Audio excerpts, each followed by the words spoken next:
Hi, this is Shelley Diaz from School Library Journal, and I'm here with Junot Diaz, Hi. and we're at the Denver, Colorado Convention Center at ALA Midwinter, and we're here to discuss Junot Diaz's first picture book, first book for children. If you don't know who he is, he's a Pulitzer Prize winning author, and his book is called Islandborn. It's published by Dial Books for Young Readers, an imprint of Penguin, and illustrated by Leo Espinosa. And so I just wanted to start by asking the obvious question. Obviously, you've written many wonderful adult books, so what made you switch to children's? Well, not many wonderful adult books, three. And I just, to be honest, I never know how the hell I end up in any of these messes, but I had a children's book due to my godchildren.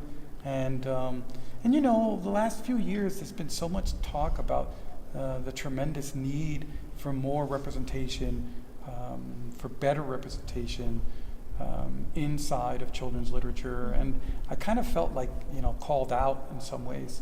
People kept saying to me, well, why aren't you writing a children's book? You're always talking about representation, but you ain't doing nothing. And I'm easily guilted, though it took me forever to finally write the darn thing. Right. Well, we're glad that you did.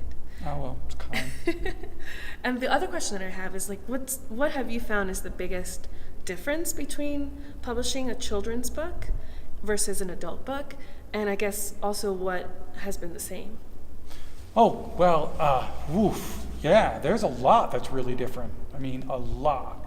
I think that the sort of the interface between schools and teachers and librarians and booksellers is far, far tighter. They're way more like chummy with each other, and they're way more like they just work together. There's like a finer synergy with that. The other thing, hey, listen, kids, that is a tough ass audience. I have to tell you, yeah, my terror increases with every day that we approach publication. And you know, ultimately, to make any sense and to have human feeling in such a narrow space is probably the hardest challenge of my life. And anything that they have in common? Oof, yeah. For me, that they're both incredibly impossibly difficult. Man, whether it is the epic form or it is sort of the haiku, poetry, art is really an impossibility sometimes. Well, the great thing about this book is that it has wonderful illustrations by Leo Espinosa. What did you think when you saw the illustrations? Did you work at all with him, or is it the traditional, like, author is done, illustrator begins? Yeah, well, in fact, Leo was introduced to me by my editor, and when I found him, I was like, once I found him and saw his work, I knew we were in.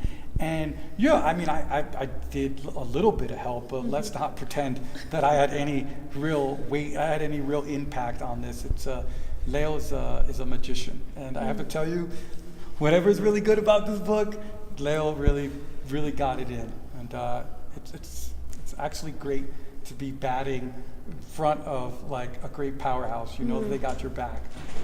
That's awesome. And one thing that you mentioned, we just Juno just spoke to librarians at Midwinter, and you just talked about the importance of understanding that the innocence that we think that children have actually is kind of a construction, and that they're more resilient than we give them credit for. So why do you feel that it's important that we discuss like hard topics as you do in this book? Listen, children are living hard topics every second of their lives. To be a child is to be fantastically vulnerable. To be a child is to wrestle with things that are extraordinarily complicated.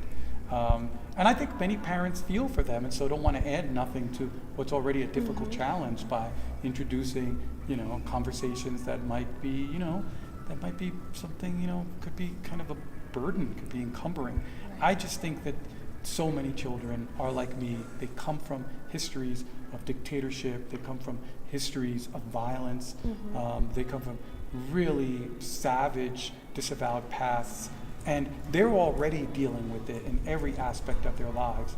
And so there's nothing wrong with engaging them engaging them in these histories as a way to empower and as a way to kind of make them feel less lost, less certain, and have them feel just stronger for, that sort of bearing witness. I think that when we bear witness in a guided way, when we're supported, we can face any sort of difficulty. I really believe that, I agree. And what I think many people want to know is this it for you? Is this your last children's book? Will you be tinkering in other, maybe older categories like YA? I am the YA editor at SLJ. I wrote one more children's book, and so it's it's kind of nuts. So I'm happy it's done, because it's a lot crazier than this, and we'll see. I kind of would love to do something a little bit older, whether it would be like kind of firmly YA, or it would be the category between kids and YA, young readers they call them. Or like middle grade. Middle grade, yeah. See, I don't even know the lingo. I might be working. We'll see where it goes. Okay, awesome. And one more question. Anything else that you'd like librarians to know?